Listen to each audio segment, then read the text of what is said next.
Pada saat Sultan Abdul Jamil Shah masih memerintah Pahang dalam keadaan penuh tekanan, Melaka pula sedang menunggu saat kejatuhannya.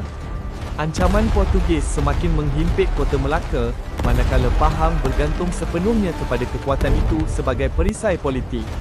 Apabila Melaka akhirnya runtuh pada tahun 1511, Sultan Mahmud Shah Melaka terpaksa melarikan diri. Setahun kemudian, pada tahun 1512, Sultan Abdul Jamil Shah mangkat. Dengan itu, Pahang bukan sahaja kehilangan Sultan, malah kehilangan pelindung terakhirnya.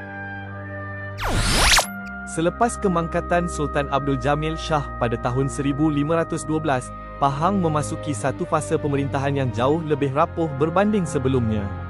Pemergian baginda berlaku ketika keadaan politik serantau masih bergolak dan belum kembali stabil sepenuhnya. Ketiadaan seorang pemerintah yang berwibawa dalam suasana sedemikian menyebabkan urusan pemerintahan Pahang menjadi semakin sukar untuk dipertahankan. Sejak saat itu, kestabilan negeri mula terhakis dan takhta Kesultanan Pahang tidak lagi berada dalam keadaan yang benar-benar kukuh. Dalam tempoh ini, pemerintahan Pahang berada dalam keadaan tidak menentu.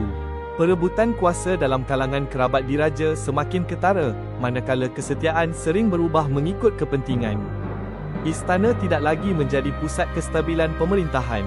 Keadaan ini melemahkan kewibawaan kesultanan dan menjadikan Pahang sebuah negeri yang rapuh dari segi politik. Dalam suasana pemerintahan yang terus bergolak, Sultan Abdul Ghaffar Muhyiddin Shah menaiki takhta Pahang pada tahun 1592 sebagai Sultan terakhir warisan Melaka. Namun sepanjang pemerintahannya, kestabilan politik tidak pernah benar-benar pulih.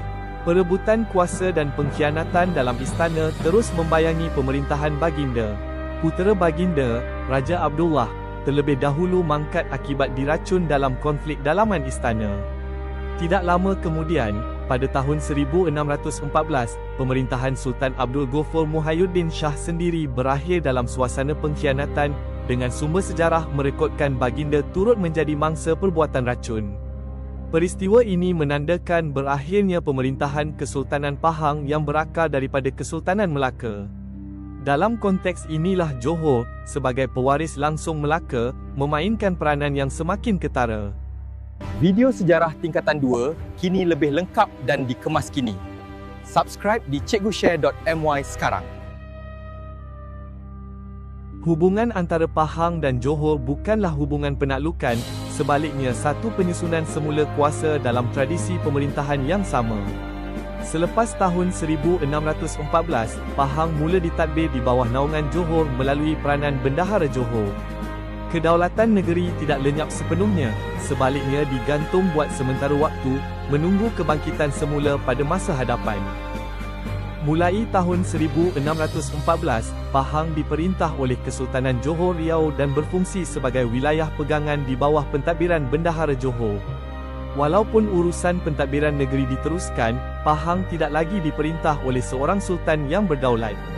Pentadbiran oleh Bendahara Johor ini berterusan untuk satu tempoh yang panjang, sehingga munculnya kebangkitan semula pada abad ke-19. Daripada keluarga Bendahara Johor inilah lahir Bendahara Siwa Raja Wan Ahmad.